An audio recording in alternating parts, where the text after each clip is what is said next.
Drapeau à la main, le groupe paramilitaire russe Wagner a revendiqué ce samedi la capture complète de Bakhmout.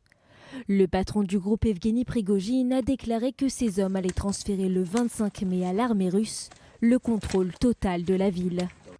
Pendant 224 jours, nos hommes ont pris d'assaut cette ville. Les seuls combattants ici étaient les mercenaires de Wagner. Aujourd'hui à midi, Bakhmout a été prise dans sa totalité. La bataille est la plus longue et la plus meurtrière du conflit.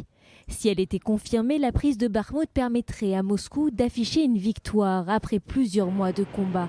Mais elle interviendrait aussi avant une contre-offensive d'ampleur que Kiev dit préparer depuis des mois.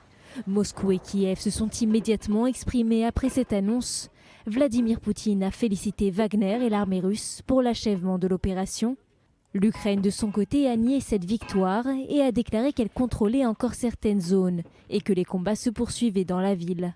La situation est critique. Dans le même temps, nos défenseurs contrôlent certaines installations industrielles et infrastructures de la zone, ainsi que dans le secteur privé.